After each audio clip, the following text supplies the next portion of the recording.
მოგესალმებით, ეთერშია გურიის ახალი ამბები, მე თამთა დოლიძე ვარ. ხვალიდან ოზურგეთის მუნიციპალიტეტის საკრებულოში 2026 წლის ბიუჯეტის კორექტირებული პროექტის განხილვა იწყება. საკრებულოს კომისიები და ფრაქციები 2026 წლის მთავარ საფინანსო დოკუმენტს წინასწარი განსაზღვრული გრაფიკის მიხედვით განიხილავენ.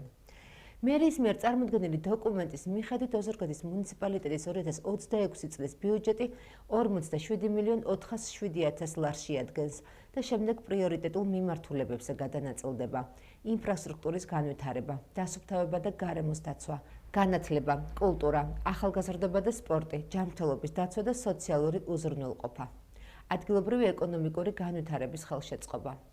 როგორც მერიის საფინანსო საბიუჯეტო სამსახურის უფროსი პავლე ჭყონია ამბობს, ბიუჯეტში მაქსიმალურად არის გათვალისწინებული მოქალაქეების ინტერესები, ხოლო ინფრასტრუქტურის განვითარება ქალაქში ახალი მერის პაატა კუნჭულიას მნიშვნელოვანი ინტერესია.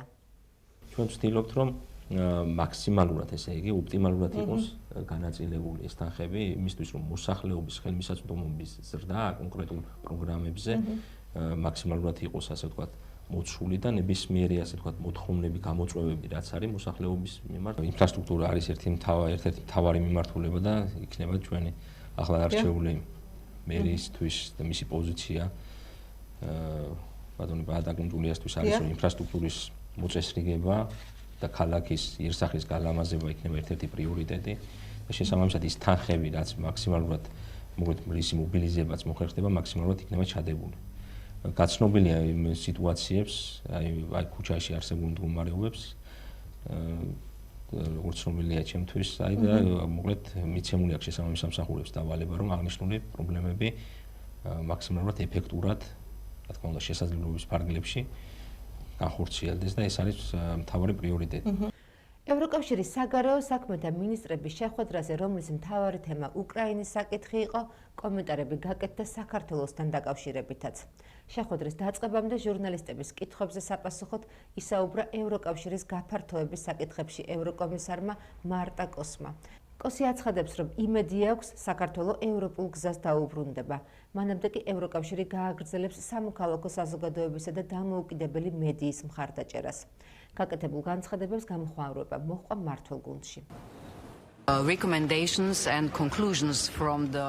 ევროკავშირის გაფართოების ანგარიშში ნათქვამია, რომ საქართველო უკანიხებს ისე როგორც არც ერთი სხვა ქვეყანა. ჩვენ ველოდებით, რომ თუ ქვეყანას სურს წინ წაწევა ევროპულ გზაზე, მაშინ ისინი განსხვავებულად უნდა მოიქცნენ. ეს ეხება მთავრობას და ცხადია, რომ ჩვენ გავაგრძელებთ სამოქალაქო საზოგადოებისა და დამოუკიდებელი მედიის მხარდაჭერას, რადგანაც ეს ძალიან მნიშვნელოვანია. არა მხოლოდ იმედის მიცემა ხალხისთვის, არამედ ასევე მთავრობისთვის იმის სათქმელად, რომ არ არის სწორი, როდესაც ისინი არ ითვალისწინებენ, რა სურს ხალხს. საქართველოზე საუბრისას მე ნამდვილად იმედი მაქვს, რომ ხალხის მხარდაჭერით საქართველოს ხელისუფლება მთავრობა დაუბრუნდება ევროპულ გეზს. თუმცა ეს მათ ხელშია.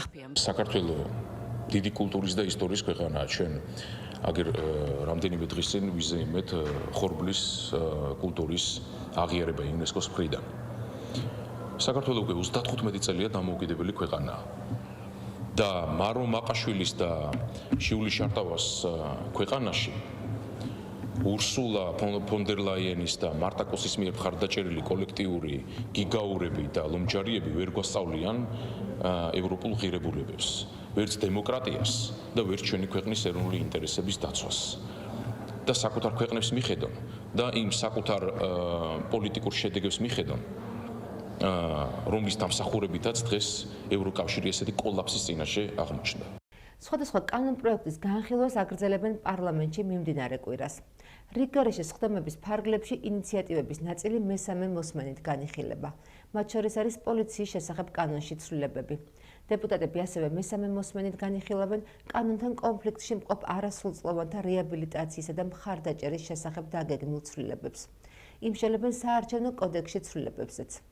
პარლამენტი ასევე გეგმავს რამდენიმე კანონის დაჩქარებული წესით მიღებას.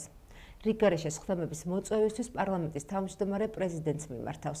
სხდომები დაგეგმილია ხვალ და ზეგ, ხოლო საშემოდგომო სესია 19 დეკემბერს დასრულდება.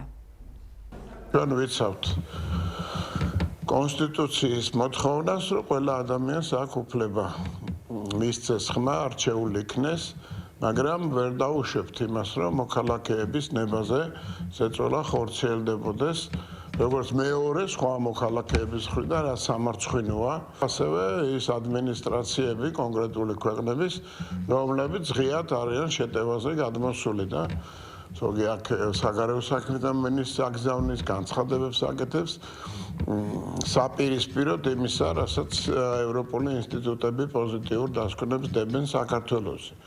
ასეთი უსამართლო დამოკიდებულების პირობებში რასაკვირველია, ჩვენ ყველა უნდა დავიცვათ, რომ ხმის მიცემის საშუალება ქონდეს თავისუფალ გარემოში და ესეთი თავისუფალი გარემო თავის ელექტრონული სისტემით არის საქართველოში. ნაციონალური მოძრაობის მიერ საკონსტიტუციო სასამართლოში წარდგენილი სარჩელი პოლიტიკური შეფასებების თემაა. მოთხოვნა ქართული ოცნების მიერ მიღებული იმ კანონების წინააღმდეგა, რომლებიც პოლიტიკურ პარტიებს და კონკრეტულ პირებს პოლიტიკურ საქმიანობას უგრძელავს. ნაციონალური მოძრაობა, ახალი და ლელო ის სამი პოლიტიკური ძალაა, რომელთა გაუქმებად სახელისუფლებო გუნდმა მოითხოვა. მართულ გუნდში კი ამბობენ, რომ პოლიტიკური ძალები, რომელთა დღის წესრიგი განისაზღვრება, უნდა აიკრძალოს. კანონში შეცვლილი ცვლილებები, რომელიც ეხება მოქალაქეთა პოლიტიკურ გაერთიანებას, არაკონსტიტუციურია და მათ შორის არღვევს ადამიანის უფლებების ფუნდამენტურ ნაწილს. შესაბამისად, ჩვენ შევიტანეთ სარჩელი საკონსტიტუციო სასამართლოში, თუმცა მოლოდინი სამართლიანობის ცხადია არ გვაქვს ივანიშვილის რეჟიმის პირობებში. ეს არის ერთგვარი რუტინა ევროპული სასამართლოსთვის და რა თქმა უნდა ევროპული სასამართლოში ჩვენ გვაქვს სამართლიანობის არამხოლოდ მოლოდინი, არამედ დარწმუნებული ვართ, რომ იქნება სამართლიანი გადაწყვეტილება მიღებული იქ. ნაციონალური მოძრაობა არის სამწუხარო წარსული. და სამწუხარო წარსულს ვერავინ და ვერასდროს ვეღარ დააბრუნებს აწმყოში. ეს არის მოცემულობა. უბრალოდ საგამოძიებო კომისიამ დავიბარეთ ის ადამიანები, რომლებმაც ასევე გაიხსენეს სამწუხარო წარსული, მათ შორის თავის თავზე რაც დაატეხა საქართველოს და საზოგადოებას ნაცმოძრაობამ და ამიტომაც ჩვენ შევიტანეთ სარჩელი, რომ სამართლებრივადაც კი აღარ იყოს და აღარ არსებობდეს რისკი იმ რეჟიმის გამეორების, რაც შექმნა ნაციონალურმა მოძრაობამ. უკანონო მიგრაციის წინააღმდეგ ბრძოლის ფარგლებში შინაგან საქმეთა სამინისტროს მიგრაციის დეპარტამენტის თანამშრომლებმა სპეციალური საიმიგრაციო კონტროლის ღონისძიება ჩაატარეს. კომპლექსური ღონისძიებების შედეგად დაკავებულია უცხო ქვეყნის 28 მოქალაქე. მათ შორის არიან ირანის, ინდოეთის, ნიგერიის, პაკისტანის, თურქმენეთის, ნეპალის, სირია-ლეონეს, ბანგლადეშის, იორდანიის, ეთიოპიისა და ავღანეთის მოქალაქეები. ამჟამად დაკავებულები მოთავსებულები არიან მიგრაციის დეპარტამენტის დროებითი განთავსების ცენტრში. მიმდინარეობს შესაბამისი პროცედურები მათი ქვეყნიდან გაძევების მიზნით. შინაგან საქმეთა სამინისტროს თბილისის პოლიციის დეპარტამენტის თანამშრომლებმა დიდი და განსაკუთრებით დიდი ოდენობით ნარკოტიკული საშუალების და ფსიქოტროპული ნივთიერებების უკანონო შეძენა შენახვის და რეალიზაციის ხელშეწყობის ბრალდებით 1991 წელს დაბადებული პირი დააკავეს. სამართალ დამცველებმა ფონიჭალის დასახლებაში ნარკოდანაშაულის ბრალდებით დაკავებულის პირადი და საცხოვრებელის სახლის ჩხრეკისას ნივთმტკიცებად ამოიღეს განსაკუთრებით დიდი ოდენობით 297 შეკვრა დაფასოებული სარეალიზაციოდ გამზადებული ნარკოტიკული საშუალება და 491 აბი ფსიქოტროპული ნივთიერება. ბრალით დამტკიცების შემთხვევაში 20 წლამდიან უვადო თავისუფლების აღკვეთას ითვალისწინებს. დღეისათვის სულ ეს გახლდათ, მე მომავალ შეხვედრამდე გემშვიდობებით, კარგად ბრძანდებოდით.